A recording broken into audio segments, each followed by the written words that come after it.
Direct, we beg thee, O Lord, our prayers and our actions by thy holy inspirations, and carry them on by thy gracious assistance, so that every work of ours may always begin with thee, and through thee come to completion. Amen. Good day to you all. This is Kim Maria Buck, and I'm here today, of course, with my darling husband, Roger, whose intelligence, wisdom, and big heart ever move and inspire me. Oh yes, I'm here. Thank you, darling. And we've begun with this solemn prayer, for you may be hearing this on the most solemn day of the Church's year, Good Friday, when our Lord dies for the redemption of the world. And today we are talking about a solemn theme, killing Catholic Ireland. And what we're going to be looking at are certain forces that have been working over decades to destroy Ireland's Catholic culture and faith. Now, this episode, again, is your inspiration, my love. Yeah. And could you please tell us all a bit about what is your idea here? Yes, I could do that. Before I begin that, though, I am going to mention the fact that you and I now, Kim, have this Buy Me a Coffee members scheme. And for those of you who are really listening to these podcasts, I hope that you will feel some kind of fire, some kind of seriousness, some kind of commitment to addressing the tragedy of this de-Christianized world, the tragedy of this world losing the sacraments, losing the church. This fire, I think, is getting deeper and it's getting more intense, and I'm not going to say more until the end of the episode, but in order to go forward with this fire, it is now necessary to at least ask you to consider if you could help us. Just say again, there's a link down below to the Buy Me a Coffee scheme where you buy one-off coffee, or we're hoping that some of you will feel happy about joining a members group where there is now exclusive content going up at least monthly, and if you go to that page, you will see a page there of the posts, the podcasts we are doing for the members group. But now to come to answer your question, love. I'm going to come to this in a rather roundabout way, and if you'll bear with me, if people will bear with me, I hope they'll see that it is relevant. What I'd like to say is that I recently put out a video with a somewhat sensationalist title. I thought, was Catholic Ireland murdered? And I didn't know that I was going to put that out until almost the last minute. I didn't know that I would be doing this episode, Killing Catholic Ireland. I came to it by a rather roundabout way, and I want to talk about that. As those of you who follow this channel know, I do some sort of big, kind of homemade, semi-documentary episodes. Sometimes they're 3 hours long, and I'm in the process of making an episode that feels important to me, that is a little bit to do with Ireland, but it's mainly about, the title of it may be something like Anglo-American Anti-Catholicism, a Wall of Ideology. That's the proposed title at the moment. And this episode, as I say, it's going into Ireland a bit, but it's really about a bigger picture that I am with. And I'm with it, as I often say, as an Anglo-American myself, English parents, American birth, and you, of course, Kim, are English by birth. Yes, and Australian by blood, or whatever, more than that. Yeah, and, we both really fit into, what you could call the white Anglo-Saxon Protestant culture. We were completely born and immersed in that.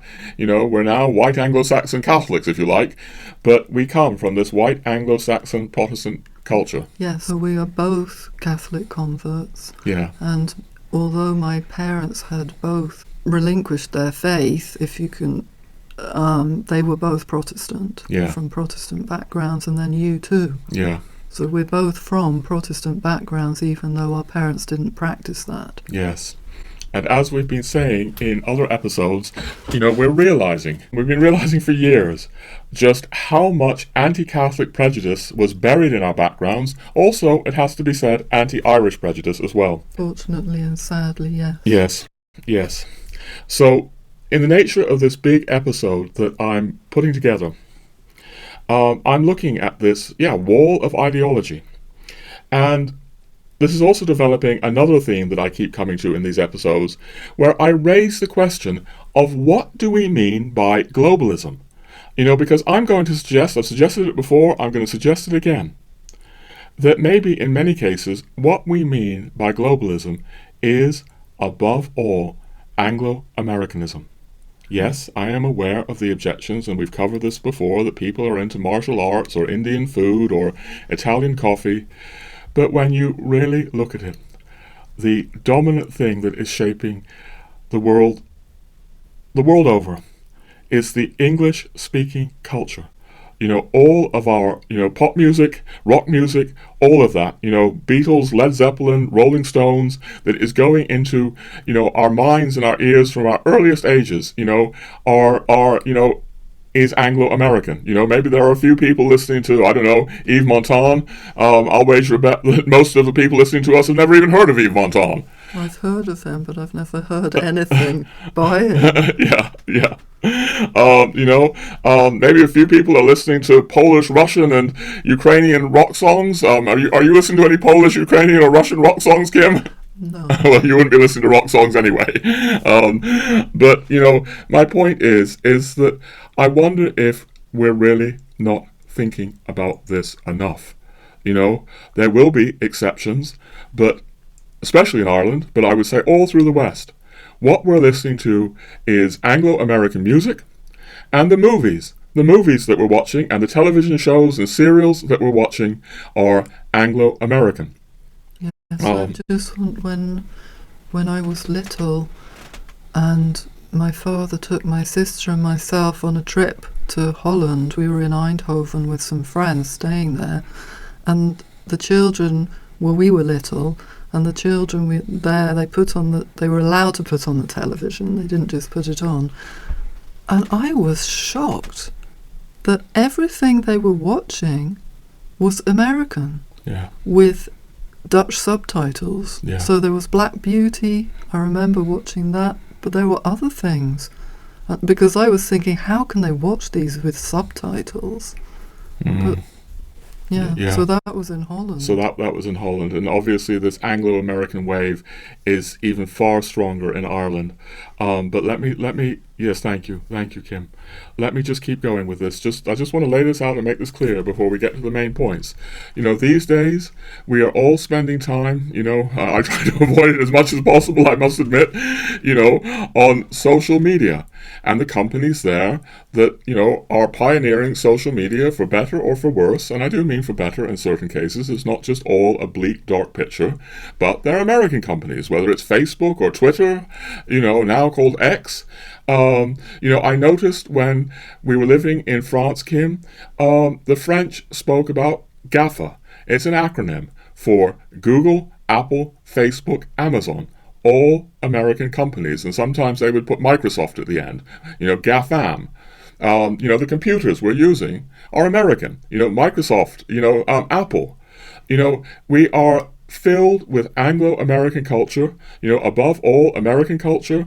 I've been speaking in this video series about how the New Age is really another form of Americanization. Fast food, McDonald's is a form of Americanization.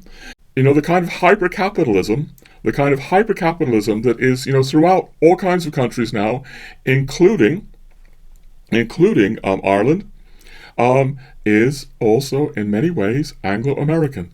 There were these two great capitalist empires, the British Empire over centuries, and now you could say the American Empire. Now, this is Good Friday, and I am going to be painting a somewhat somber picture of this. I'm taking a while to get to my point here, but I'm getting to a point.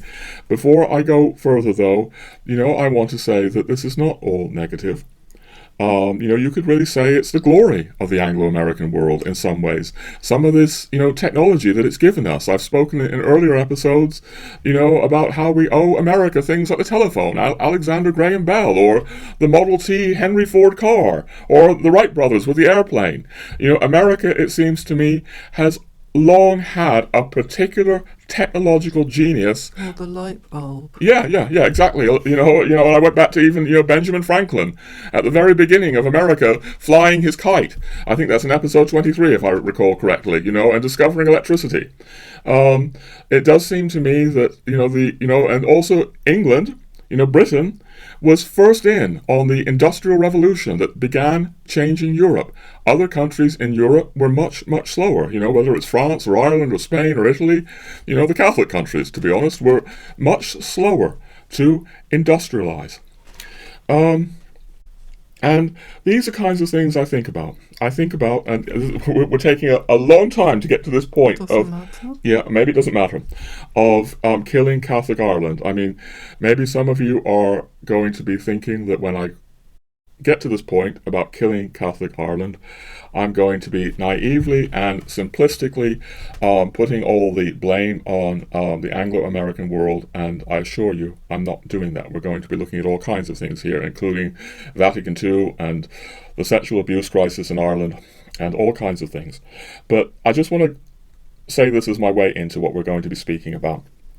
I feel that often the word globalization is a misnomer, or even what's the word I'm looking for when you have a softer word that has gone from my head right now. We're just going to have to say misnomer.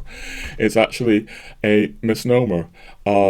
It suggests something that isn't quite true, that we are overwhelmed in Ireland by this Anglo-American media. And one of the points that I'm making in this big episode that's coming up is that this culture inevitably, not necessarily intentionally, carries anti-Catholic messages. Because for centuries, the British culture has been intensely anti-Catholic. And we spoke about this in the last episodes, Kim, how I really discovered this with my father. It's shocking when you actually see how much anti-Catholicism is really in British culture. I was very shocked when I was staying with the family in Shropshire, and I was looking for a church for Sunday Mass. Yeah.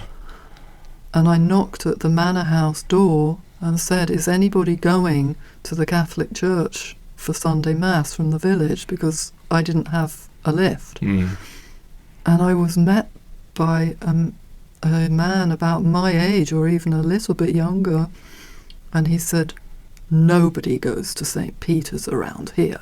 We have our own church." And I was stunned. I felt like I was transported back centuries even, to the time of Cranmer, or it was really shocking. Yeah, you've just reminded me, I didn't know I was going to say this, but you've reminded me of the times when, the popes have come to visit Britain. Pope John Paul II came to London, I think in something like 1982, and there were opinion polls, and 19% of Londoners objected. And you can imagine that the real number was higher. The number of people would say, "We do not want this Pope in London," and willing to say it out loud. And then, of course, we had, and we were actually living in England at the time. You had Benedict XVI coming over, and you had people like Richard Dawkins, New Atheism, jumping up and down, screaming that he was going to house arrest, Pope Benedict XVI. Absolutely insane stuff. But Richard Dawkins isn't just his own creature. He's part of a British mind that has been thinking this way for centuries. In fact, I remember Richard Dawkins speaking about Islam as the most evil religion on earth and Catholicism as the second most evil religion on earth. These kinds of things that Richard Dawkins is saying are not new. They've been going on in British culture for centuries, and have been imported to Ireland. Exactly. Because, one of the questions that, I've been bringing up is now when we look at this hostility, this new anti-Catholic hostility, that exists in Ireland, you have to ask, where did it come from? Where did it come from? And from my point of view, it's pretty darn obvious. These messages are carried in the Anglo-American culture. But to come back to my story, I'm putting together this big episode. It may still take me 2 or 3 more weeks at least. Sometimes it take me longer to get this out there.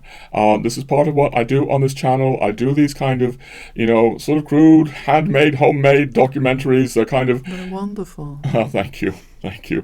They're kind of evergreen content. By that I mean that they're designed to last for years and years, and I do find that people are still watching them years and years later. They're not meant to be about current events. I wouldn't be very good at, talking about what the Pope did yesterday or this, that, or the other. But I want to open out big ideas on this channel. I would say your episodes are very carefully put together as labours of love. Yes, that's true. That's true. That's Okay. very true. Thank you, love. Yeah, I appreciate you saying that. Not everyone sees that. Thank you for saying that. Anyway, I was putting this episode together, and I was talking about Ireland as a kind of sub-theme in it. Not the main theme. Just really looking at how this was coming into Ireland, and I began thinking, what I then do with some of these big episodes is that I take clips out of them and I assemble them into, preview episodes or sort of disjointed episodes. They're sometimes a bit chaotic. And I just, to be honest with you, I came out of prayer. And I really felt like this assembly of clips that I was doing, I was putting together the Irish clips. I really prayed about this. I felt like putting this title was Catholic Ireland Murdered. And at first I thought, this is just absurd. This is sensationalist. I'm not going to put out sensationalist, YouTube videos like this. There's too many sensationalist YouTube videos. And the more I thought about it, the more I thought the question needs to be asked. And what I want to do in this, podcast with you, Kim, is I want us to just keep exploring this. By the end of this, there's not going to be any final answer where we say, yes, Catholic Ireland was murdered, or no, Catholic Ireland wasn't murdered. There are many, many factors in the mix. But I thought what we could do is that both of us could keep speaking about this, speaking about our experience, and hopefully not have final answers for anyone, but stimulate thought, stimulate inquiry. So that is, my kind of long-winded explanation of what I want to do here. But I've spoken a lot. Does anything come to you want to say before we get going? What's with me right now is the memory of a conversation that you and I were having with two people from Donegal, probably about 12 years ago, and the lady was telling us about her upbringing in Donegal and how it was natural for people to belong to sodalities. There was always a Corpus Christi procession. In May time, there were daily devotions to Our Lady, adoration and benediction, similar in October with the Rosary. There were devotions to Saint Joseph, and that these devotions, prayers, groups, sodalities, processions, events were all coming out of the local parish church. And what she was saying is that it wasn't simply her church. This is how the church in Ireland was. Yes. And then in the village that we live now, we've spoken to, there's an old man, God rest his soul, a very pious old man. And I had a lot of conversations with him because just walking around the place and I would bump into him and he would say very similar things. We used to have the May devotions. We used to have the Stations of the Cross. We used to have the Rosary in October and devotion to Our Lady, and he also spoke very favourably about the old Mass, the traditional Latin Mass, and he saw that something had really become lost since the changes after Vatican II. Yes. Now the lady in Donegal brought up not only the changes after Vatican II, she brought up the fact that people started having televisions. Yeah, yeah. The televisions came into the home, and what she said, people were then entertained. Yeah.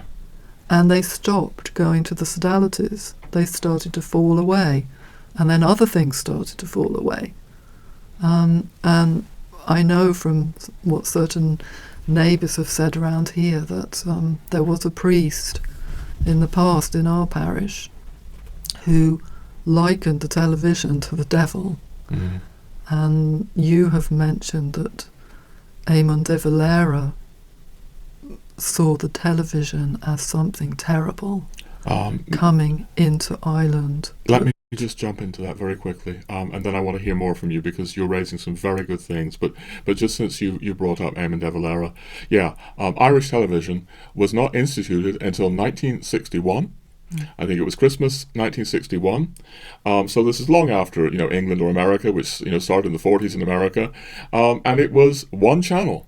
RTE, it was limited to one channel right through the 60s and 70s, and I wish I had the quote at hand. Maybe we can bring it out later in the podcast if I can find it. But Eamon de Valera went straight on to the first broadcast of this 1961 Irish television channel, warning of its dangers. I think we'll try and dig that quote out and read it later. But yes, in Ireland, there was some kind of consciousness, and I really want to come back to the things you're saying, but let me just say this.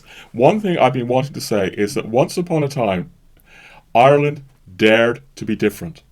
Yeah. Ireland dared to be different. To have only one television station, to wait until 1961. This was like bucking the trend. And Ireland was bucking the trend in all kinds of ways. De Valera was concerned about the preservation of Irish and Catholic culture. I really think that he was a very noble man who could see what was coming. I'm not going to go into De Valera right now because what I want to be with right now, love, is when you were speaking about this couple that we met from Donegal, I just want to say that this wasn't an isolated incident. Part of what's happened to us over the years, by the grace of God, is that we have always lived in rural Ireland. We lived in rural Clare, County Clare down south. We lived in rural County Wicklow. We're now up here in the north. And we've always been in rural places, and we've always, made a point of asking older people what they remember. I remember, our landlady when we were, in County Clare, speaking about how home after home after home would be praying the rosary every night, and you could just be a child, and you could go from house to house to house, and you could be assured of joining in the rosary. Yes. So we've heard so much like that, but I don't want to take this over. You were making some very good points. Yes. And she also spoke about the builders asking her where does she want her lamp for the Sacred Heart. Yes, to be clear, when she built a new house. To the home that she was having built. It was like an automatic question, well, where would you want your lamp fitted in the house, because your Sacred Heart. Sorry, I'm interrupting, but I just want to make this very clear, especially, maybe for a non-Irish audience. Yeah. Yes.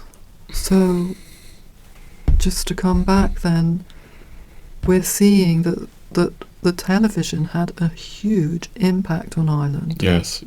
And began to bring right into the sitting room the Anglo-American world. Yes.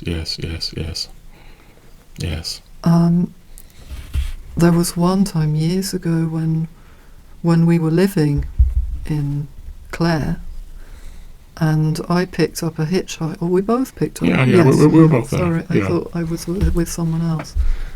And we picked up a hitchhiker, and she was from the East.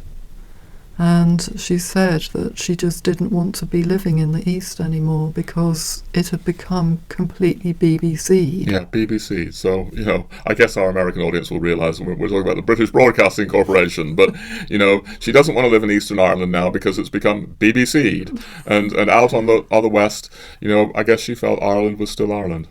And we've met many people that feel that on the West, Ireland is still Ireland, and they speak about it being globalised on the East, but maybe it's been BBC'd are Anglo-Americanized. And there's another old man in our village who I speak to a lot, and he would say similar things about the change of the Mass having a huge impact on church attendance, and he remembers serving the old Mass and how solemn it was, and he's so simple, but he's so wise, and he's just naturally links the change in the liturgy with then things like the chapel in our village. I mean, this is just so awful to imagine. When the priest, the resident priest, decided to change the whole sanctuary, he actually raffled these enormous statues of Our Lady and the Sacred Heart of Jesus. Yeah. Raffled them. And so they went. And the altar was smashed up. It had this glorious, beautiful, incredible altar, and it was smashed to pieces. Marble altar with reredos, yes, and they smashed it in because the current priest wanted to restore it. But then it was found it was smashed to pieces with hammers and buried in the cemetery. Yeah. So that in itself, if you think about it, does something that these things are no longer important. Yes. These things, the Sacred Heart, Our Lady, this beautiful sanctuary of marble, and the man I speak to in the chapel, he also speaks about the Lord being in a hot press now, whereas he used to be in this shining silver tabernacle. So what do you mean a hot press? So maybe explain what he means by saying the Lord is in a hot press. Well, it looks like a hot water tank. The tabernacle, yeah. Just perched on a plinth with nothing around it except a radiator. Yeah. I think, no. And he sees how the young people, he says, no wonder they're not coming. All you can look at are bare walls in the chapel. Yeah. All you can look at are bare walls. Yeah. How does that move their hearts? Yes. How does that move their souls? Yes. Their prayers? Yes, indeed. And I want to just throw something else into the pot here before we continue with these memories of the older people we've met. I want to just say something about Vatican II. On this particular channel, we are not into bashing Vatican II. We are not, trying to say that it's an invalid council or anything like that in the slightest, or criticize the documents of Vatican II. We recognize that there were very good things at Vatican II indeed, but nonetheless, it does seem that there was this kind of spirit of intense rebellion that was manifesting during the course of Vatican II. I've said this before in episodes. You had Karl Rahner, very liberal Jesuit theologian, running around the council saying, we have to, play down Marian devotion because we have to accommodate the Protestants and things like that. This spirit was present within Vatican II. It wasn't the only spirit present within Vatican II. I'm not slamming Vatican II as a whole, but it seems that somehow after Vatican II, this spirit became very, very powerful indeed. And, people that have lived through it, we didn't live through it, but saw all kinds of people falling away from the faith. And yes, a kind of mania going on, where the incident that you've just recounted, where, there was a wish here to restore the old altar, and it was found out that it had been smashed to pieces. This beautiful old altar, this kind of strange spirit happened all over the world in the 60s and 70s. And there are very mysterious things here. Yes, it's almost like something gripped people. Yeah. And I can't remember the name of the magazine, but one time I found in a local chapel an old magazine, an old Irish magazine, Catholic magazine, and I read in it an article by a nun who described what happened after Vatican II with all these changes to the liturgy, to the dress. The nuns were no longer wearing the traditional habit, and she described it as euphoria. Yeah, yeah. And I thought, and she was being positive and writing sincerely that this was a good thing, Yeah. this euphoria. Yeah, yeah. Now the word euphoria, Yeah, yeah. for something so enormously important Yes. as to change the liturgy of the church, Yeah. to change the practice and the way that people practice, and the way that these convents are managed. Yeah. This word to me is quite what can I say? Yeah, no, I think it speaks volumes. Euphoria is not a solemn, prayerful spirit. I would say that when we read about these accounts, like we were babies at the time, toddlers, but it does seem like it was a euphoria, bounding on mania in many cases. Yes. Like this manic spirit of change had come in.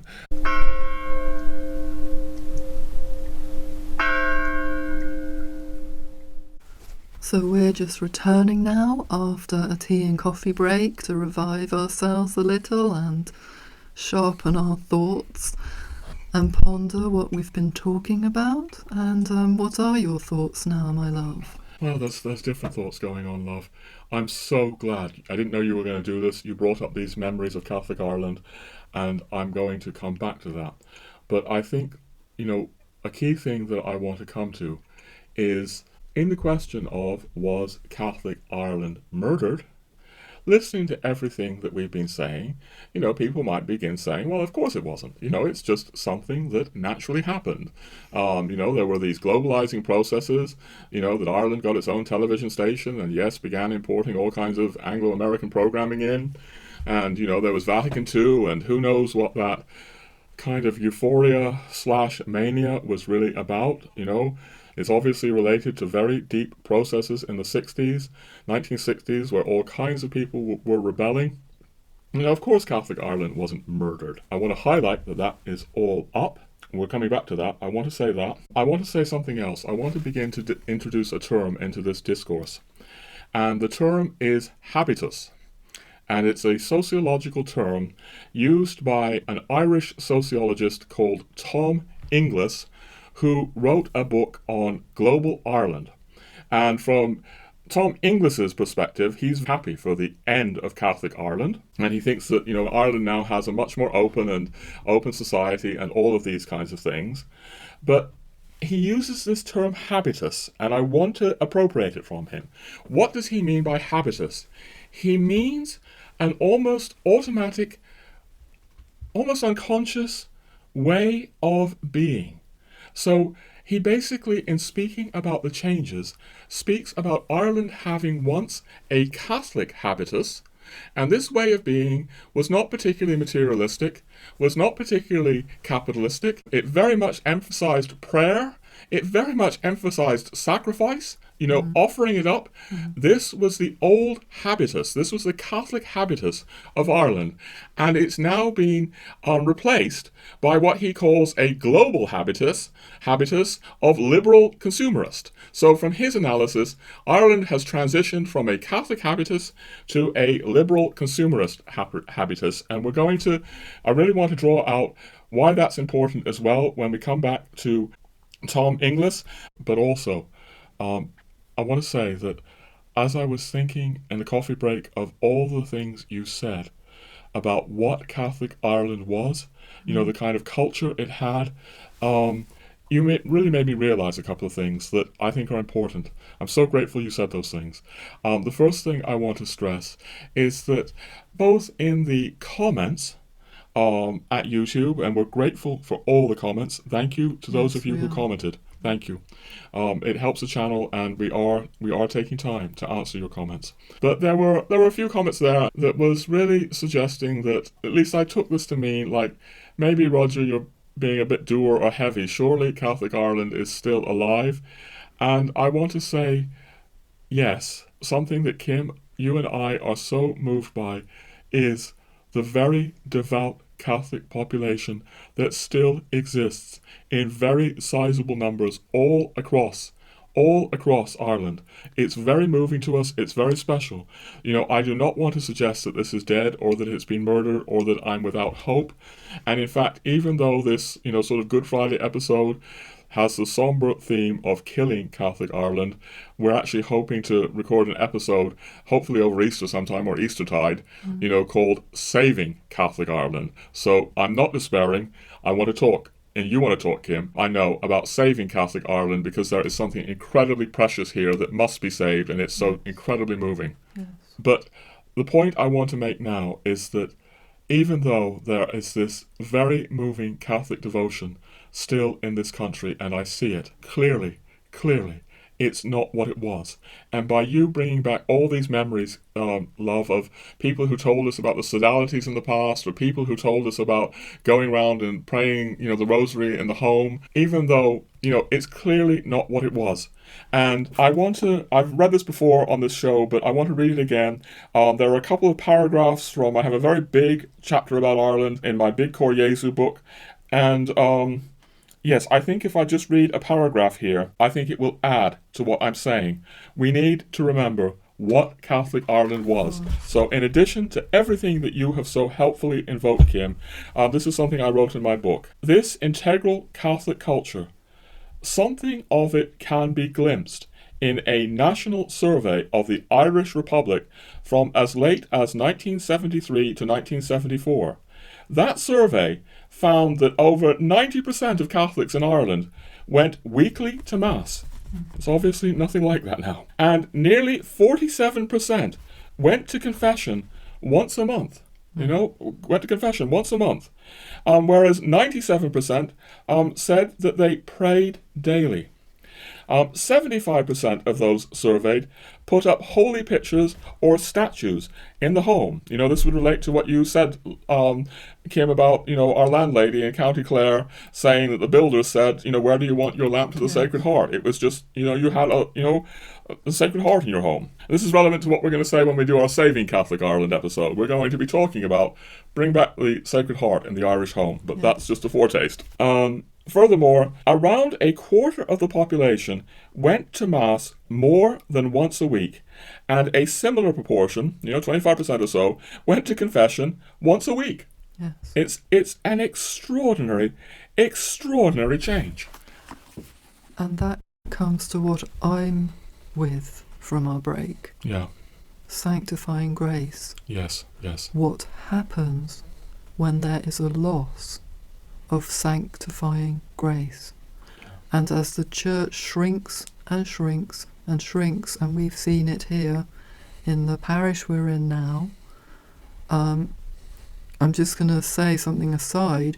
When we were travelling in France, we met a priest who was responsible for 40 parishes. Yeah, 40, not 14. Yeah.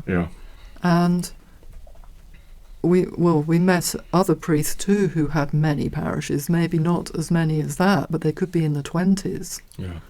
So certain parishes would only have 1 Mass, even a year sometimes. Yeah. And there were churches just locked up all over the place. Yeah.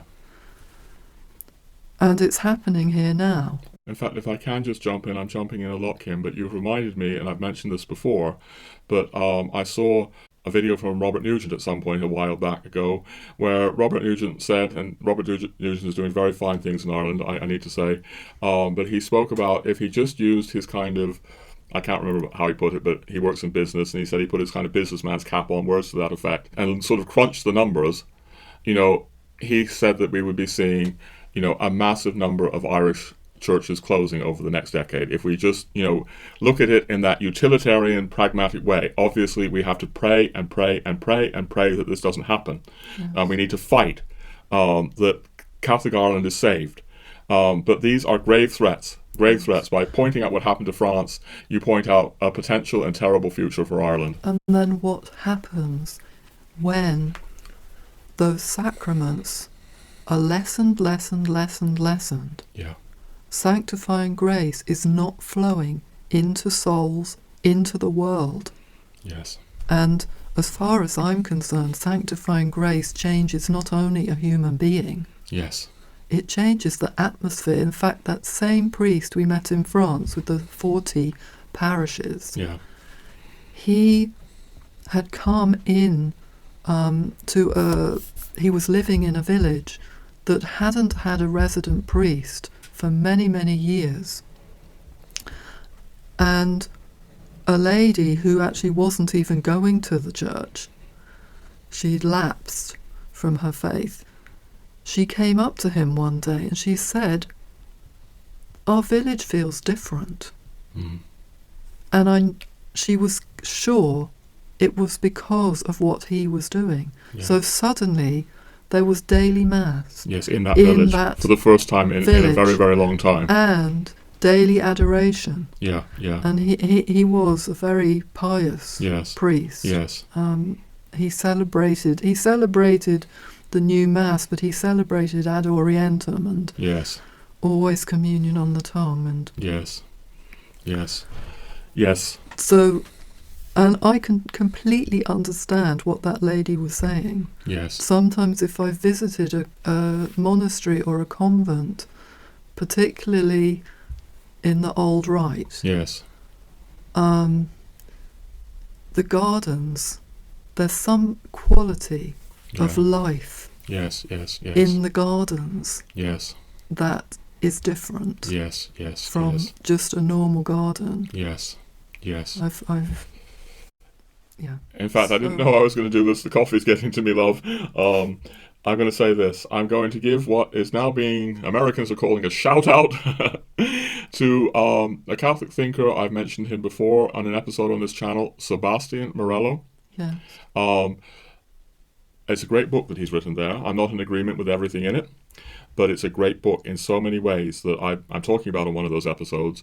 And one of the points that he's making, among many other very, very, very good points, is that somehow we've moved, since Vatican II especially, to the idea, I mean, he actually says the roots go back beyond Vatican II, to be fair to him, and I'm sure they do, to thinking that the church is simply there to bless souls or to save souls. And he's really saying that the medieval idea of the church is that the church was there to bless and sanctify the earth. Yes. And sanctify churches and sanctify localities. And I've also said this in the Irish videos, that you used to have holy water everywhere. They would be scattered on the fields, scattered on the tractors, scattered on vehicles. Priests would bless your car. Well, they still do. Well, they still do. They still do. But an attitude has crept in that it's simply about the salvation of souls or the blessing of souls. And, modern skeptics will really probably roll their eyes. But again, when we come to this Saving Catholic Ireland video or episode that I want to do, I want to say, have holy water in your home. And if you can get holy water, from the original rites, because, I do think that something was obviously lost in, I believe that the new Mass is absolutely valid. Our Lord is present in the new Mass. I affirm that absolutely. And even though I'm a traditionalist, I want to encourage all of us to go to Mass more often. Whatever Mass it is, it's important. It's going to make us, soldiers of Christ. The more we are in communion with Christ through the Mass. But my point is something has been lost in the simplification of all of those old rites. And I honestly, suspect, and I can almost hear the sound of eyeballs rolling, some of you. I'm kidding. But that holy water before 1962 or before the Vatican Council, I suspect was different.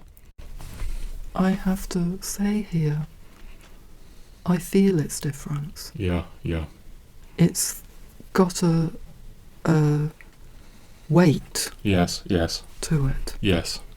But I want to say... You feel a substance to it. Yes, say what you mean by a weight. The holy water blessed in the new rite is very thin. That's the best word. It's... Yes. I still experience something different from normal water, absolutely. Yes. But it's very thin. Yes.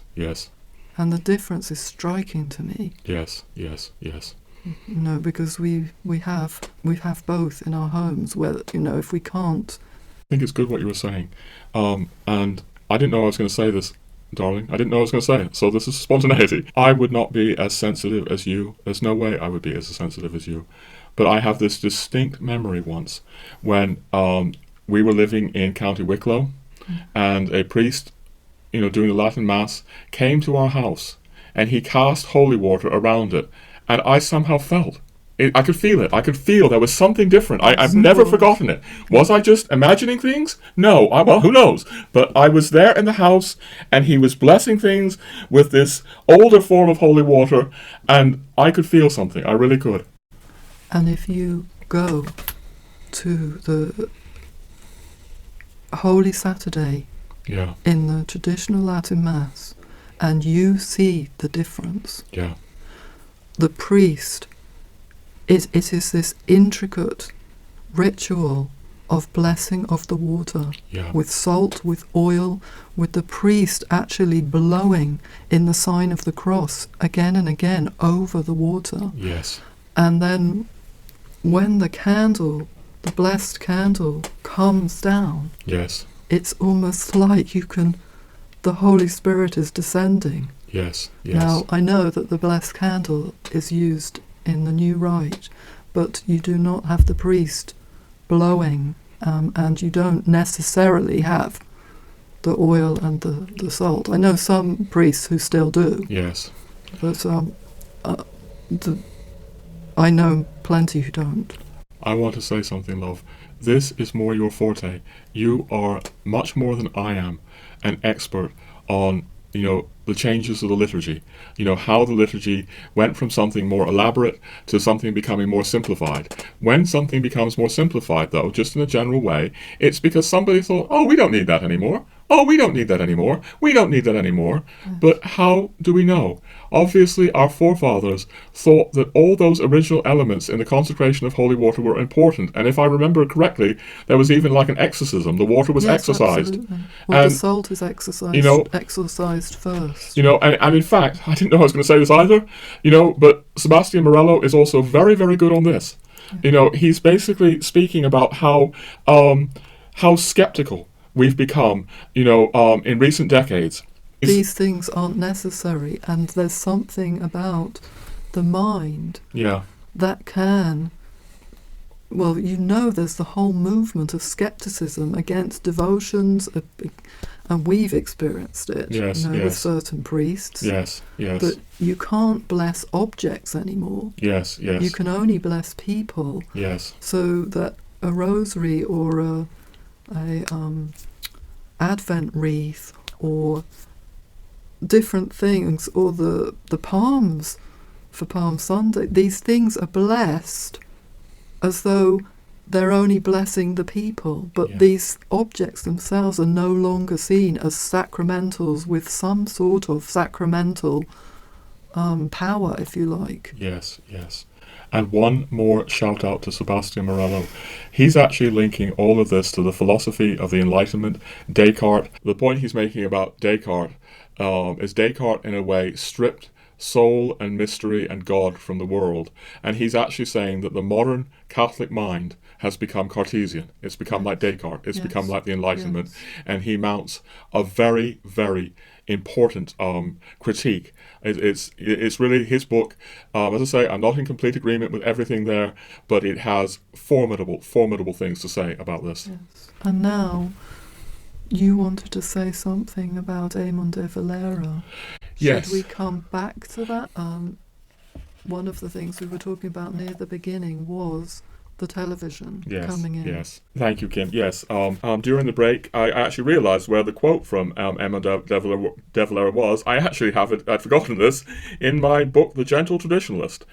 So I got my copy down of The Gentle Traditionalist, and I found what Dev said, Christmas Day, 1961, the very first broadcast of RTE, television. And Dev warned Ireland. He said, like atomic energy, television, he meant, can be used for incalculable good, but it can also do irreparable harm. Never before was there in the hands of men an instrument so powerful to influence the thoughts and actions of the multitude. It can lead through demoralization to decadence and disillusion. And I will say that I have no doubt, if De Valera was alive today, he would probably be thinking about irreparable harm and our bombardment by media leading to decadence and disillusionment. It's gone up 100-fold since then. More. Yes. And if you think how everybody, the other day I was speaking to another old man in the village, and I said to him how everybody's just stuck in this position, and I bent my head forward and made a little rectangle with my hands, and he said, "What do you mean?" I said, "Well, they're all on their phones. There's this whole world here of beauty, of creation, and the life of faith and prayer and the rosary, and everyone's stuck on this tiny little triangle of stimulation. And yes, we're now encouraging you to do it too." Yeah, watch us on YouTube. and the old man said, "Yes, it's a scandal, young and old." Yeah. So he is one of the rare ones who doesn't do it. Yes. But if the thought, I can't even comprehend, what is happening to young brains. Yeah. Yes, and we can't go down there now because we're comes back to the beginning. What happened to Catholic Ireland, or what killed Catholic Ireland. And I want to just give one more image of Dev. I was recently, I was on social media. I was on Facebook, and I saw a photo of Dev as President of Ireland in the 1960s, bending the knee, kneeling down before Archbishop McQuaid. You cannot imagine, Irish Prime Minister now, or President of Ireland, bending the knee before the Archbishop of Dublin. But this is another instance of, as I said earlier, how Ireland dared to be different. Ireland dared to be different. Ireland sought to be different. And also to the very good people who've kind of slightly pushed back at me, and it's good they pushed back and sort of said, well, Catholic Ireland isn't dead yet. And no, it's not. I want to say it again, there is an incredibly moving faith in this country still. But it's getting lost deeper and deeper. And I want to say that it's not what it was when Dev, kneeled before the Archbishop of Dublin. Knelt, yes, knelt. Thank you, love.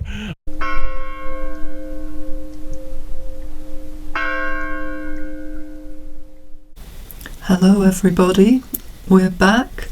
It's the following day, it's Holy Wednesday. We began on Holy Tuesday, and hoping that this goes out to you on the most solemn day of the church year, Good Friday.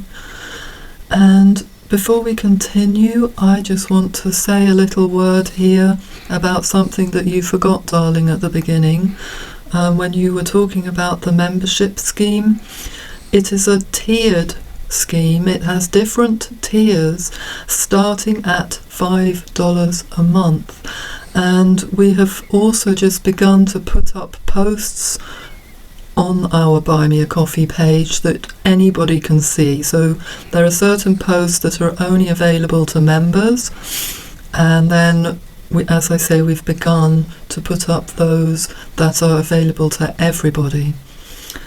And now we come to a very solemn part of this episode where we need to talk about the sexual abuse of the church and how it affected Ireland. And you have something to say here, darling. Yes, I do. Reflecting on everything that we said yesterday, there's clearly a vast set of complex factors here in terms of what happened to Catholic Ireland, and it would be grossly negligent if we didn't bring in the sexual abuse scandal that happened in Ireland. Now, we are going to speak about it. I'm intending to do an entire episode on this, hopefully before too long. So this is just one of many factors as we see it, but it needs to be named. It needs to be named that erupting in the middle of the 1990s, Catholic Ireland was very, very deeply shook by clerical sexual abuse. There was also a kind of set of related factors in that there was, it came to light in how just more ordinary schools, boys and girls were being beaten by, certain orders of monks and nuns. The Christian Brothers seem to have been particularly at fault here. I have to say, darling Kim, as you obviously know, we did not live through this era. We were not in Ireland in the 90s. We don't know what it was like, and I have to say that in speaking about this, I am not someone who has been sexually abused, much less have I been sexually abused by a priest or a teaching monk beating me. I've never had these things, and it's hard to know how to speak sensitively about them, but we need to try, because at the one hand, there is this terrible reality that's here. The David Quinn here in Ireland estimated that it maybe affected something like 4% in terms of the sexual abuse crisis, 4% of Irish priests. And I want to be very clear, these cases ranged from the most horrible, kinds of abuse of a kind I can't imagine, to things that aren't as horrible but are still terrible, still very terrible, like, inappropriately touching a boy through his clothes. It was nearly all boys. This was a kind of mainly homosexual thing. And this plus the fact that it was terribly, terribly covered up by all kinds of bishops and fellow priests and things like this has left a very lasting scar on Ireland. We cannot overlook this in any way, shape or form. At the same time, it's more and more coming to light everywhere that, sexual abuse is not just a problem for Catholics. I think at the time it was very much painted as a Catholic problem. And it is a Catholic problem. It's absolutely been a Catholic problem. But it's a problem for other people as well. So, for example, I've been speaking in the last episodes, Kim, we've been doing together, we've been speaking about our background. I've been speaking about how my father was a public school boy in England. He went to a sort of Christian, Protestant public school. And public school, again, for our American listeners, means a private school. They call them public schools in England. My father was an English public school boy. He went to an English public school, Protestant Christian public school, and there was terrible, terrible beating there. In fact, another member of my family, later on, went to the same school, and he witnessed the same thing. So these terrible things that happened in Ireland, they're inexcusable and they can never be forgotten. Saying that they are simply a Catholic problem, which is the way a lot of the propaganda has spun it, that isn't fair either. So we have to do justice to the whole situation. Yes, one of my sisters, she is anti-Catholic because she associates Catholic priests with sexual abuse. Yeah. That's the way the propaganda has spun it. Yeah, and we heard recently of a friend's mother losing her faith because she was persuaded by British propaganda that the Catholic Church was an evil, terrible thing that just abused children. Yeah. And I'm just going to jump in one more thing before you say something. Maybe I shouldn't, but jumping in a lot. I'm just going to say, although we absolutely have to think of that 4%, of priests in Catholic Ireland that behaved like this, it would be unjust not to remember the other 96% of, very good priests or even ordinary priests, who have been scarred and who were, many of these were very, very good and decent men, and they've all been tarred with the same brush, like you say, your sister, just associating, Catholic priests, pedophile. This is absolutely the sin of Catholic priests mixed with propaganda. But I'm sorry I jumped in. That's fine. Yeah. And also, somebody I used to sing with, he has a beautiful voice, went to an Anglican choir school, and he was sexually abused, and there was some sort of ring. Because then when he went on to his next school, the teachers or whoever was in control, if you want. So you mean a ring of the teachers, or you mean a ring of the students? Oh, no. A ring of the teachers? Yes. Oh my goodness, I didn't know that. It was reported from those who abused him in the choir school to those in the secondary school, Yeah. that he was a good victim. Wow. So this is good Lord. I mean, Yeah. And with that, I'm going to read something that you put into your Gentle Traditionalist book, yeah. in your chapter on Catholic horror stories and more, that Pope Benedict XVI said on this topic. Yeah. So Pope Benedict XVI said that the power of evil penetrates to such a point in the interior world of the faith is, for us, a source of suffering. On the one hand, we must accept that suffering, and on the other, at the same time, we must do everything possible so that cases aren't repeated. It's also not a motive for comfort to know that, according to sociological research, the percentage of priests guilty of these crimes is no higher than in other comparable professional categories.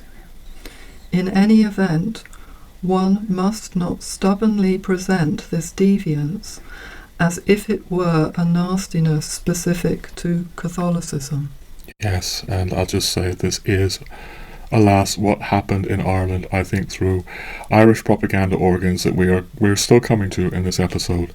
So, how to really feel for the victims of this, how to really feel in our hearts for that and acknowledge that. And yet, as you say, you've mentioned an Anglican school. I've mentioned, it was a school that my father went to, Protestant school.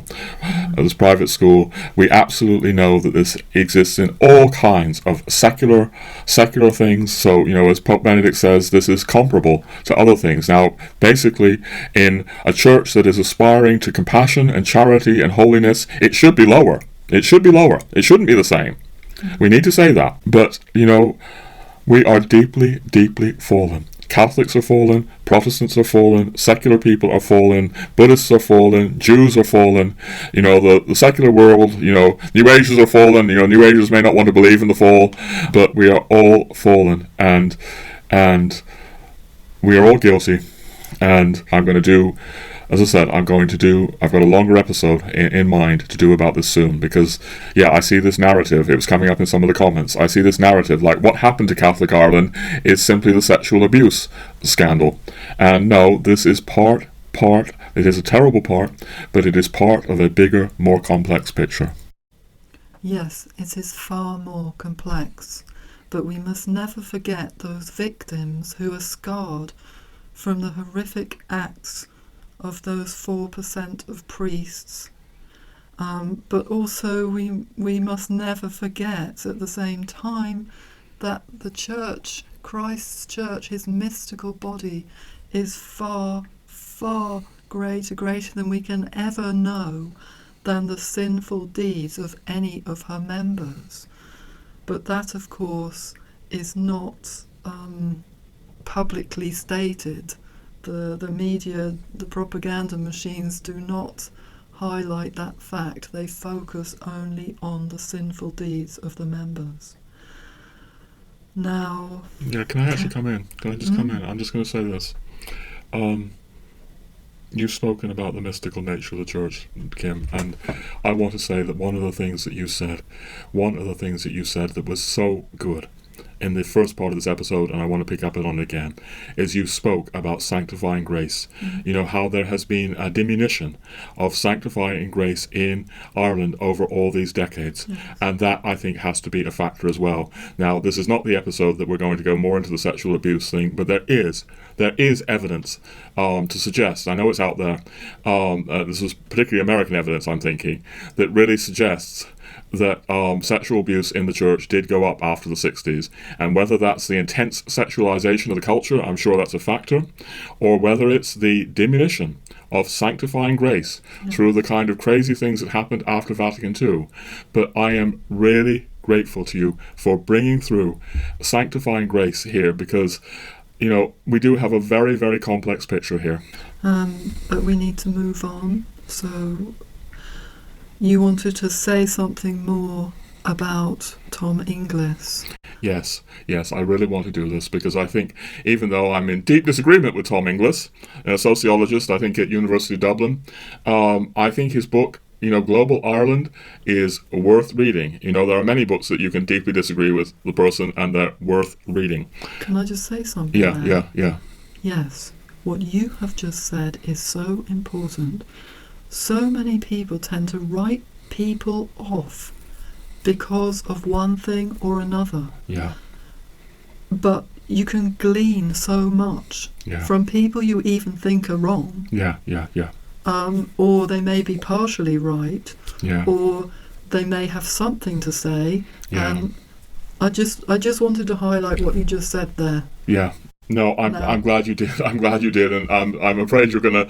I'm just gonna beat this drum a minute or two longer. As you know, Kim, I'm so worried about people simply learning things through social media echo chambers, where all they're ever listening to. Maybe I'm putting this too strongly, but there is a strong tendency to simply hear what's being said in your echo chamber. I think there's a burning need to go outside the echo chamber and actually go outside of social media and read books. And so, anyway, coming to Tom Inglis, let me say this again. Tom Inglis actually celebrates, the demise of Catholic Ireland. Obviously I'm in the most profound disagreement with Tom Inglis, but he has a lot to say that we can learn from. And what is interesting about Tom Inglis is that certainly he celebrates the demise of Catholic Ireland, but he does not like the capitalist, consumerist model that has replaced it. And he speaks again in terms of this word habitus, a sort of way of being. And I'm just going to read two little bits from Global Ireland because I think they can illumine quite a lot here. So, Tom Inglis writes, "The more Ireland became globalized during the latter half of the 20th century, the more it entered into the global flow of culture. The more it moved from a Catholic culture based on practices of chastity, humility, piety, and self-denial to a liberal, individualist, consumer culture of self-indulgence." So even Tom Inglis, who is does not celebrate the old Catholic Ireland, acknowledges that this old Catholic habitus of humility, piety, self-denial, and I have to say, I feel it's still here. I see in the Catholics of Ireland, this very, very moving humility. Yeah, we've been so impressed, deeply moved, and are still by the piety of Irish Catholics we see around us. Yes. Praying the rosaries, praying old devotions still. Yes, and there's a very humble quality to the Irish that, you don't see in other nations that we've lived in. You don't see it. They want to help. Yes, part of what we're trying to do on this podcast, in fact, I didn't know I was going to spin off onto this either before I come back to Tom Inglis, but maybe it's worthwhile.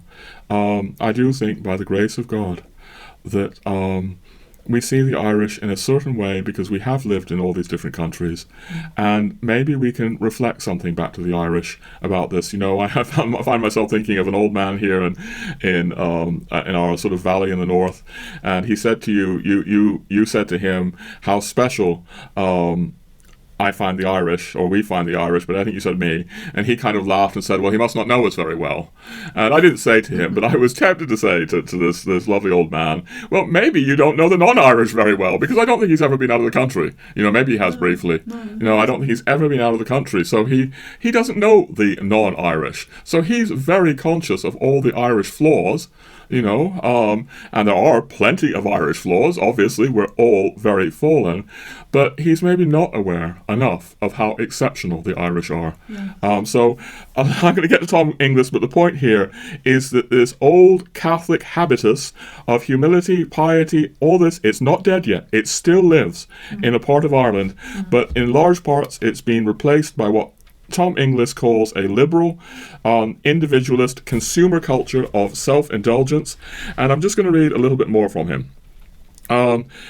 And he basically just says Ireland has moved into just this global way of being, a global habitus. I'm wondering if it's an Anglo-American habitus above all, and Tom Inglis is not quite identifying that. To be honest, I'm going to pick that bone with him. But let's read him. Let's read him. In effect, there is a global habitus which has begun to grow on the pond of Irish cultural life. Interesting image, like a scum, if you like, on the pond of Irish cultural life. That's what he's implying there. This habitus is an almost automatic, predisposed way of literally being in the world into which we have been socialized, and which becomes taken for granted, which becomes second nature to us, and which is reproduced in everyday life. There is a similar way of working and living, presenting oneself, operating within public and organizational spaces, communicating, traveling, working, eating, and so forth.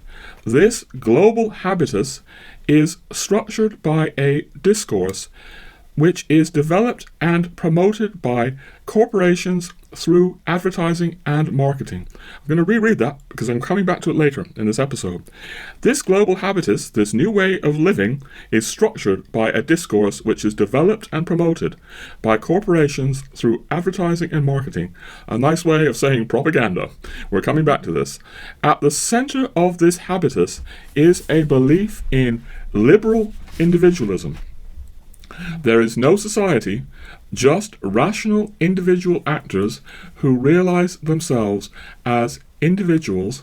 Very Anglo-American. Yeah, I was going to come back to that, Kim, but maybe I'll just make a little detour right now before we continue reading him.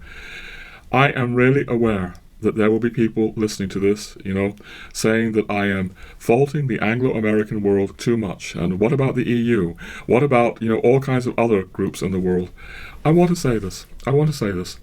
When you and I, Kim, lived in France and Spain and indeed Switzerland and Germany, we noticed things like the shops being shut on Sundays. At lunchtime. And at lunchtime. And far more people going for their main meal at lunchtime Yes. as a community, as a family. Yes. So this habitus in Europe, and especially Catholic Europe, isn't quite just a global habitus. It's moving in this direction, but it isn't quite the same. The Irish habitus seems to me to really partake of the American world I grew up in. And I'll just say this. I grew up in a world in America where the shops were all open on Sunday. I understand in America the shops are open on Christmas Day. It's shocking. It's scandalous. I don't want to, as I say, there are all kinds of very complex factors. But where I'm coming from, as an English person, as an American person, the kind of capitalism that Tom Inglis is criticizing, sure, it comes from the EU, sure, it comes from European factors, but so many of those EU institutions are now following along in the line of the wake of the Anglo-American world. They didn't have these things until, America above all, I think, began pushing Consumerism. But obviously, it's too simplistic to simply say it's Anglo-American. It is more, but you jumped in, and I think it's good you did, love. Yeah, but I was jumping in with the word individualism. Yes. There are, a person in my family really sees that Ireland's backward. Yeah. Why? Because the family is still together. Yeah. In England, they're not limited by the family. Yeah. People are free from their own family, and they leave home much quicker. Yeah. And go and form their own life, and of course the family is all split up. Yeah. And so when I was describing to this family member how it is in Ireland, where families really stick together, and the grandparents are looking after the grandchildren, and then they, in turn, the grandparents, are cared for by the rest of the family they thought this was backward. Yeah. That Ireland has still not progressed to the individualism Yeah. of England. Yes. Now, I'm only touching on this now. No, I think... So you have this image of all... So yes, my family's split up.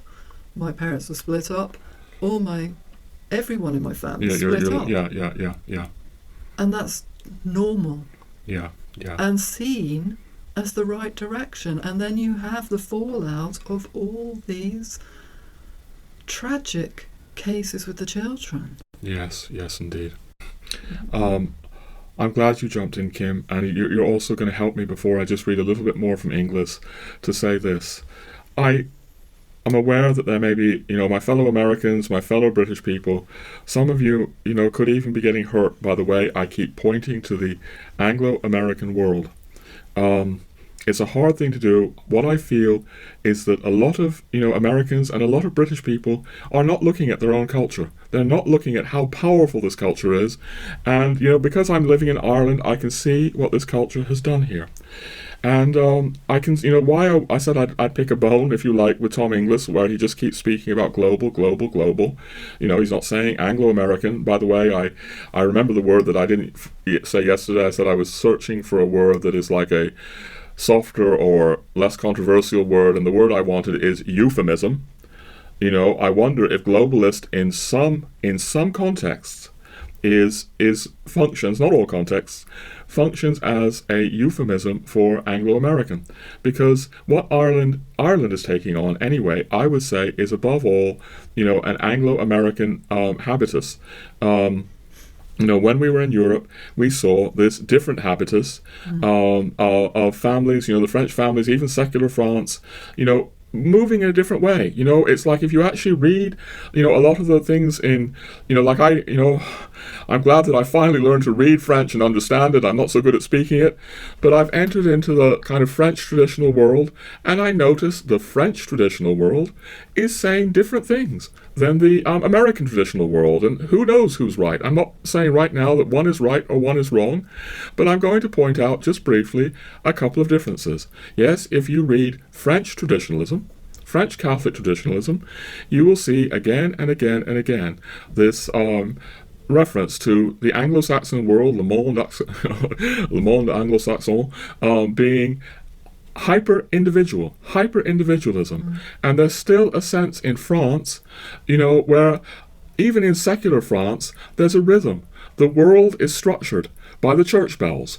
And you see strange things in France that you won't see in the Anglo-American world. Like last time we were in France, I was seeing, advice, like cigarette advice. Do not snack between meals. Do not do this. There are vast collective rhythms in France. So the French habitus, yes, there is a global habitus, but the French habitus is not the same as the Anglo-American habitus that I now see being imported into Ireland. And we better, this episode is getting long. Let me just read a little bit more of Inglis, but I'll just say this. If I sound excessive about the Anglo-American world from which I come, ladies and gentlemen, forgive me if I'm too excessive, but there are reasons for it. It's not just knee-jerk reactivity. Anyway, back to Inglis. He's saying that what's taken over in Ireland is there is no society, just rational individual actors who realize themselves as individuals through market choice. The development of a global habitus is closely allied to the spread and development of the world capitalist system and the spiral of ever-increasing production in consumption, getting and spending. And then, good sentence here, consumerism is the cocaine of the people. All these old hierarchs, Marxist leftists used to tell us, religion was the opium of the people. But right on, Tom Inglis, consumerism is the cocaine of the people. And yes, it is a global phenomenon. It's not just Anglo-American, but in the Irish case, we are just overwhelmed. Now, look, I am concerned that this episode is spiraling out of control, getting too long. What I'd like to do now is just read a little bit more from my own big book called Jesu Sacratissimum, where I go into Ireland a lot. There's a big chapter on Ireland, a 40-page chapter just on Ireland, and there's much more on Ireland, so there is a shameless self-promotion plug for my book called Jesu Sacratissimum. Indeed, all my books focus on Ireland. Amazon author page down below. I'm a good capitalist. Doing my own commercial thing. I am aware of the paradoxes here. But anyway, which is better than not being aware of them. Anyway, what I want to do is just read you a little bit more from the book, because I think we can pass over quickly by reading some things that are very important. And what I'm going to read now, ladies and gentlemen, is something that is really quite familiar to most Irish people, but there may be, English and Americans and other people listening to this, and this may just quickly get us up to speed. So I'll just read a couple of paragraphs from my book. Okay. From the 1960s onward, the Irish Republic progressively opened herself to global forces. In 1973, she joined what later became the European Union, subjecting herself to the arrayed forces rapidly integrating Europe. So Ireland submitted to Europe in a very striking way. When the 1980s arrived, Ireland joined the spree of deregulation that characterized governments across the globe, from those of Thatcher and Reagan to Deng Xiaoping in China. Moreover, she started actively courting transnational corporations with some of the lowest corporate taxes in Europe. This new strategy succeeded. The multinationals arrived in Ireland in force. Many of these were of American origin, drawn by the low taxes and the fact that Irish workers spoke English. So, it's obvious to all Irish people, but Google and Facebook and, the whole thing set up in Ireland. This is what, Eamon de Valera was trying to protect us from. I'm digressing. I'm just going to keep with my book. So I write in the book, this is not the place for detailed examination of Irish economic policy. Suffice it to say here, the economy was stimulated by both the European Union and the newly established transnational corporations. The result was hailed as the Celtic Tiger, evoking the Asian tiger economies that had experienced similar rapid growth. This is back in the 90s. For economically speaking, really only speaking economically here, the results were nothing short of spectacular. The Republic of Ireland went from being very poor to very rich and very fast. The everyday life of Irish people was revolutionized. Credit became widely available as never before, creating a consumerist society. A property boom followed. In rural Ireland, all sorts of fairly humble people held land, farms, small holdings and such, that previously had never been worth very much. Indeed, this boom actually owed significantly, I write, to De Valera again, because his government had aimed to redistribute the land as far as possible. Now, however, land prices skyrocketed as property was snapped up for new houses, estates, offices, enterprises, and shopping centres.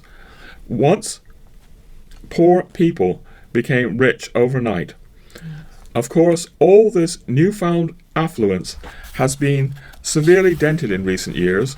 An overheated Irish economy, obviously back in 2008, fell badly victim to the global economic downturn. However, at least economically speaking, Ireland is no longer the very poor nation she once was. Yes, and when we were in Clare, the lady we were speaking about before with her sacred heart lamp, and speak about the rosary in the houses, she had become incredibly wealthy. Yeah. So she was one, and she had this enormous house. Yeah, she'd had all this land that she'd her sold off. The house her daughter had, for 3 people living in it. Yeah. Because she only had one child. It was enormous, with these electric opening gates, and then when we moved over to the east, in Roundwood, County Wicklow, the wealth, oh my. Yeah, yeah. Some of the houses I went to, they were like palaces. Yeah. But the people, they had lost the faith. They weren't going to mass. Yeah. Anymore. Yeah. I'm not saying all. Yeah. But many. Yeah. And somehow their focus had gone from the church to this enormous wealth. Yeah. And the lady in Clare, she would often say to us, the Celtic Tiger destroyed Ireland. Yeah. Before she had that wealth, and she saw it in other people. Yeah. She said we were much better people when we had nothing. Yes. We were much kinder. Yes. We were much more communitarian. Yeah. And we still see how kind and communitarian the Irish are. Yeah.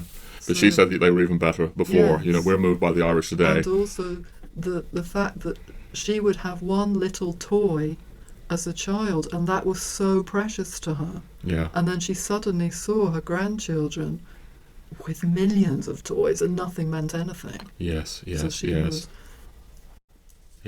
It's very good you remind us of that, love. Yes, it's like, I remember getting in a taxi back then, and maybe I just say this, it's quite possible that, even our younger Irish viewers may be forgetting this. The Celtic Tiger years were this kind of boom, boom, boom, and there was a sense it was never going to end.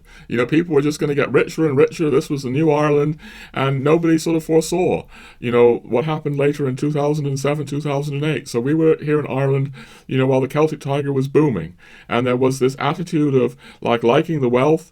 But also, I remember this taxi driver, and he was sort of saying, it's ruined us. We used to sort of help each other so much. And I said to him, Ireland is still, you people are still so helpful. And he said, it's nothing like what it was. It's nothing like what it was. So, final thing here I'll say about this, because we've got to move on to other things. In addition to the Catholic habitus that Tom Inglis is speaking about piety and devotion and humility, humbleness, this Catholic habitus, it seems to me, had a real communitarian quality, a quality of really communities and helping one another. That final thing I'll say about this before we move on, in 2004, when I first moved to Ireland, it blew my mind how helpful the Irish were, and the Irish still blow my mind, if I'm honest. Yes, and mine. Yeah, and yours. Yeah. Our minds are blown. Our minds are blown. I think we're going to take a coffee break. All right.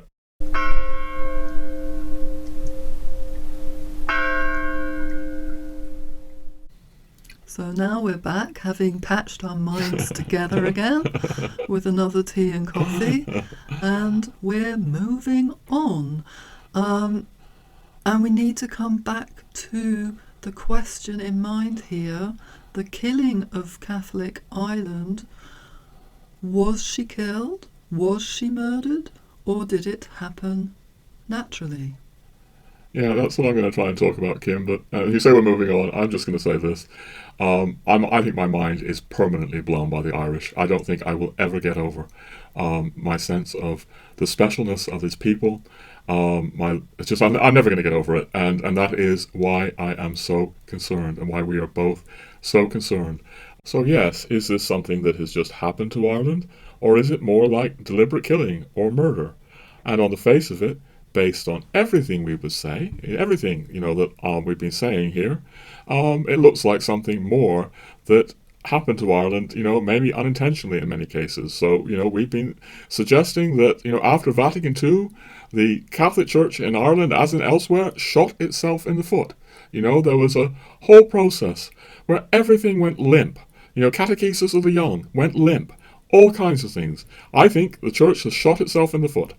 And then, of course, this is only amplified by the terrible abuse crisis.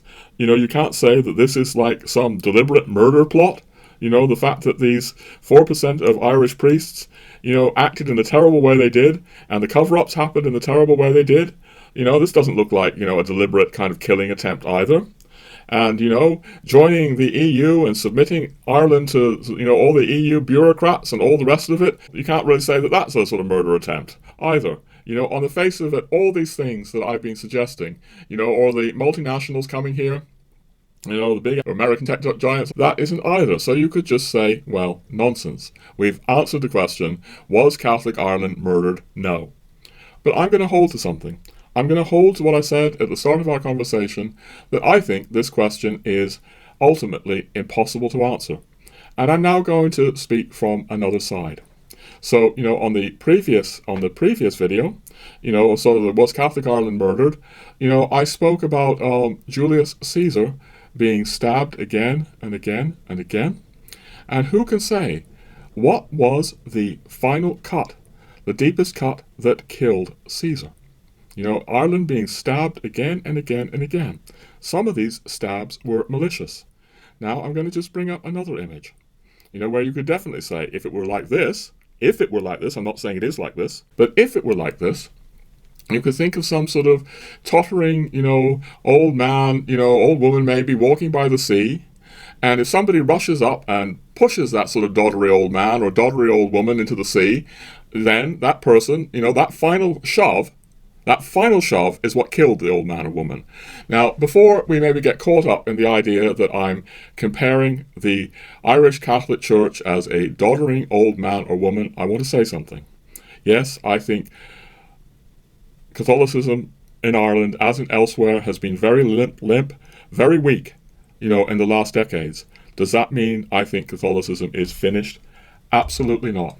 And I want to make a reference here to another video that I'm planning to do soon. It's a video, one of my Tomberg videos, and not all the Irish people here will be interested in the Tomberg videos, but I'm hoping they'll be interested in this one. Because Tomberg spoke very movingly about the degeneration and regeneration of the church. And he pointed out how the church just regularly keeps falling again and again and again in degeneration. You know, so he takes us back to like the 3rd century, or the 4th century rather, you know, with the Arian crisis, you know, and how the church was degenerating.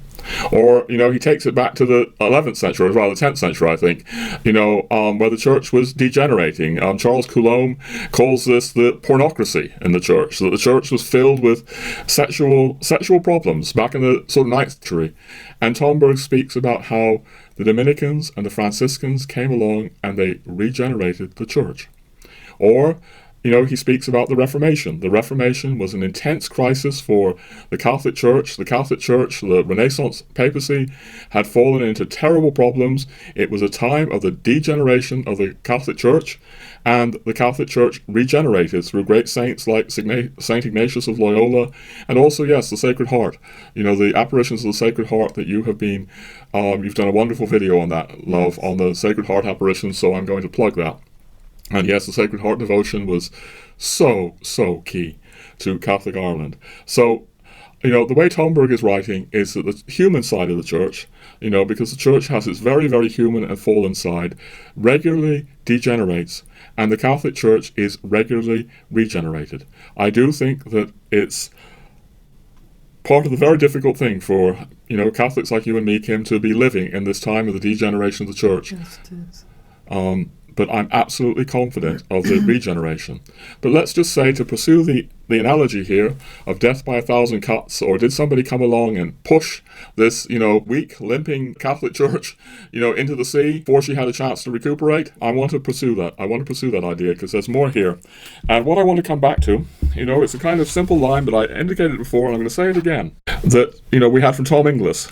So, again, he wrote, "This global habitus is structured by a discourse which is developed and promoted by corporations through advertising and marketing. At the center of this habitus is a belief in liberal individualism and, yes, cocaine. Consumerism is the cocaine of the people. This narrative, this is being pushed Again and again and again, in what happened in Ireland, it's being pushed through propaganda, and it comes in all kinds of forms. And this episode is already far longer than we intended, so I'm not going to be able to fully develop this now. But I will point out that I spoke about this in the Was Catholic Ireland Murdered, and in the upcoming big episode on Anglo-American ideology, we go further. And I used this one example of an Irish film, I'm not going to rehash it all here now, that when you really look at this Irish film, Circle of Friends, and you see that it has a British, sort of screenwriter, definitely hostile to the church, production filled with anti-Catholic propaganda, funded by a British company and an American company. Well, this is just one of thousands of examples. It's not death by 1,000 cuts, it's like 10,000, it's 100,000 cuts. Who knows? I don't have a dossier here of all the examples, but I find myself thinking of that old Ballykiss Angel. Yes, Ballykiss Angel. I haven't seen it in years, but this was, an Irish series that was, I believe, heavily funded or co-produced with the BBC. And it was ridiculing anyone who was really Catholic. Yes. It's like the old Catholic characters were portrayed as backwards, and there were these groovy new, liberal Catholic elites, and they were the groovy ones. There is so much of this, and my point here is that the more that the Anglo-American world is structuring Irish discourse and importing, all these, pop songs and movies and all the rest of it into Ireland, it is inevitable. It is inevitable that a mood, at least a mood, subtly hostile to Catholicism comes in. And I repeat myself, but when we ask, where does it come from? We have to look at this as a major source. As I said, in the other big video, and we'll be going into it more in the big upcoming video to come, of course there are other places. I mentioned Desmond Fennell really speaking about how the Irish Times was a Protestant paper, Protestant ascendancy paper, and according to him, as he watched this over years and years and years, it just kept digging at Catholic Ireland. You had to go subtly at first, because Catholic Ireland would have been outraged by it and they would have stopped buying the Irish Times. And the same is true of RTE. So there is this kind of homegrown Ireland attitudes, and it comes from, Desmond Fennell would point out to the old Protestant ascendancy in Ireland, if I recall him correctly on this. It's been a few years since I read this. But, for the people who are saying, well, Roger, aren't you just blaming the Anglo-American world too much? I think I'm finding myself thinking of a conversation, if I recall it correctly after all these years, and please forgive me if I don't, but I'm thinking of my friend Mo Hocklin O'Kellick, who has so much to say about these things at his Irish Papist blog. And again, he and I disagree a lot, but he's incredibly worthwhile reading. He's got a lot of insight into what happened to Ireland. And if I remember right, Mal, you were sort of objecting to my using the term cultural imperialism. And because I think you were sort of saying, well, can we really speak, if I recall correctly, surely like the Irish have agency. They did it themselves. But I think of people, like babies. Just, babies started being, toddlers at least, began being placed in front of the television set. From an early age, that hitchhiker who said the east coast of Ireland had been BBC'd. The east coast got the BBC, before Irish television was here. Huge things. But are the Irish responsible? Yes, but they have been subjected to the most powerful forces ever known in the history of humanity. And this is what De Valera was getting at. It was getting at that this never before have there been these kinds of forces, and this is why, no doubt, Irish television was limited to one channel, and he warned right from the outset what might happen and what has happened. And within all of that, because Irish television had to rely on Anglo-American programming, it is just inevitable that, basically my position here as an Anglo-American myself, as someone who grew up in this kind of white Anglo-Saxon Protestant culture, is that this culture does not understand the Catholic mystery. It doesn't understand the sacraments, and it ridicules it. Or if it doesn't ridicule it, it's just uncomprehending. We can't really keep beating this drum. It's going to be going into more in the big episode. But my point is that this is through and through and through and through and through the kind of media that we've been getting in Ireland. But moving on. I want to say just the kind of another weakness we have here, Kim. You and I, as I mentioned earlier, we didn't live through the sexual abuse crisis in the 90s. We only got to Ireland in 2004. We didn't really experience, the old Catholic Ireland, although we might go into this in another episode. You went to Ireland as a child in the 70s, and I am so envious. I wish I had experienced Ireland in the 70s, but that's another episode. We didn't experience this old... I'm going to say something there. You can't go on. All right, okay. Yes, we had a family holiday. My father took my sister and myself, and we joined another family in County Cork, McSherry, and we stayed in an old farmhouse. I was 8 years old the first year, 9 years old the second year. And yes, we went twice, but the first time, my sister and I were bitten to death by fleas in our bed. We had no electricity, no running water. The toilet was outside in a cowshed with dung beetles. But as I said, we loved it so much, we went back the following year. Okay. And actually, okay, I didn't know you were going to say that. I think it's good you say that. I'm sorry it's going to make me digress slightly as well. The old Ireland was very, very poor by the standards of, the successful capitalist countries like England and America. It was very poor. And I have to say that, I grew up in America. We had central heating. I wasn't cold in the winter. I was never poor in the way that so much of Catholic Ireland was poor. So I haven't experienced these things. But I'm just trying to put everything together. I'm looking at how people, even in this, materially poor country that was never very successful at global capitalism until, all these multinationals came over and so on and so forth. I'm just listening, as you've been listening all these years, to people saying we were happy. Yes. And yes, the family, that farming family, exuded this joy. Yeah. And I remember it even as a child. And I somehow can almost feel it as I'm recalling it. Yeah. And in fact, I think you even said that you saw them with the holy water in the home, didn't you? Yes, I wondered what the girls were doing, because there were many children, and my sister and I would play with these girls of the family, and I wondered, what are they doing going in and out of the house with that little thing on the side? But I was too shy to ask. But I remember, so what is that? What are they doing? Yeah. So they would have been crossing themselves. Yes, with holy water. As I say, love, I'm envious. But I'm envious that you experienced this. But there's a whole big thing. I've really got to limit myself. But something I was going to say in 2 or 3 sentences. The British, I know, have shamed the Irish for being backwards. They weren't good capitalists. They weren't good at managing themselves. We have to manage them for themselves, because they're so hopelessly backward. And they've shamed the Irish for not being like them, not being like the British. Yeah. And the Irish aren't like the British. And I think that I want to develop this more in more episodes.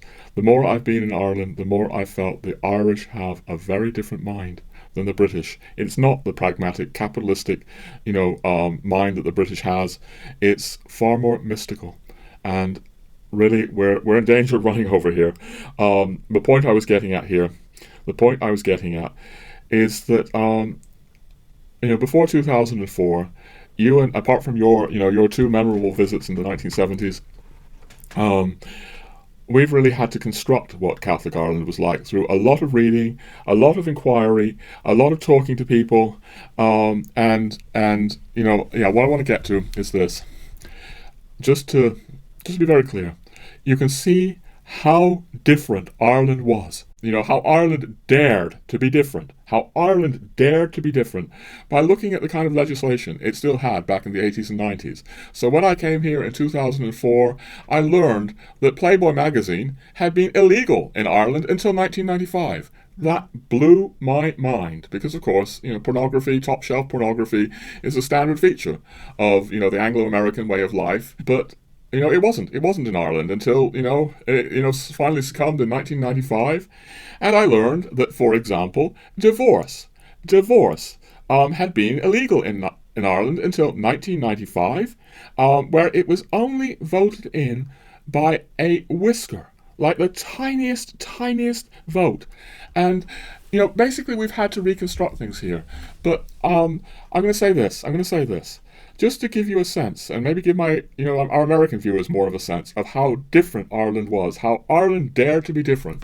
The more liberal Fine Gael government, led by Garret FitzGerald in the 1980s, tried to push through divorce in Ireland in 1986 with a referendum. Divorce was defeated by a 2-to-1, majority. 2/3 of the Irish people voted against divorce. And, normally with referendums,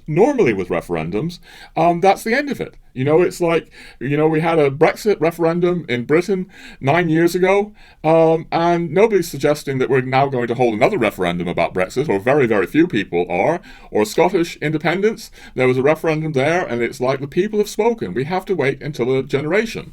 But no, what happens in Ireland? 1986, resounding defeat of divorce. Resounding defeat, 2-to-1 majority.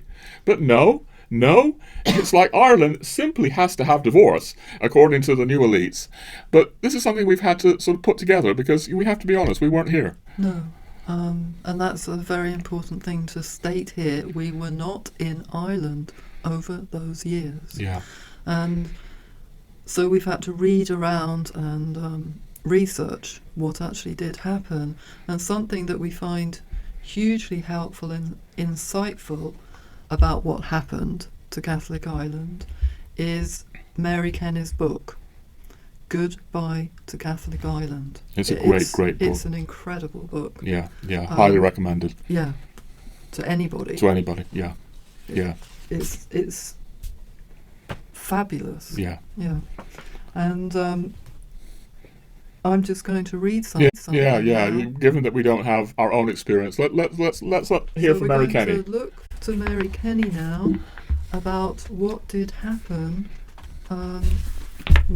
with divorce in Ireland. Yeah. So she's writing. It's a chapter called Changing Values, near the end of the book. Mm-hmm. And she writes, I had followed that first 1986 referendum quite carefully. Indeed, I made a Channel 4 film about it. And it was entirely evident that the heartland of rural Ireland did not favour divorce. But during the second referendum of 1995, a concerted effort was made by a wide coalition of interests to defeat Catholic Ireland on this matter. All political parties in the Republic supported divorce. All the most influential media supported divorce. President Mary Robinson certainly supported divorce. She had often fought for it as a lawyer and advocated it as a political activist. The government spent 500,000 Irish pounds on publicity in favour of a yes vote. Divorce just had to be introduced. Yeah, thank you, Kim. In fact, you've just reminded me of something else. I forgot about this, but when Desmond Fennell is speaking about this, I haven't even mentioned this to you yet, Kim, and he's talking about the propaganda that was, used by RTE. Desmond Fennell said, that he met a woman, all right, and this was on an Irish radio, and she was unhappily married, and she said that RTE, Irish radio, interviewed this woman 5 times as 5 different women. Like, one time she's, Mrs. Kennedy from, I don't know, County Mayo. The next minute she's Mrs. O'Neill from, County, Donegal or whatever. And he met this woman, and basically she was, RTE was using her, to sort of stand up for divorce. As I say, this episode is very, very long indeed. I am not an expert about all these things. I do not have a huge dossier. It'd be good to find an Irish person who does have a dossier about all these terrible abuses.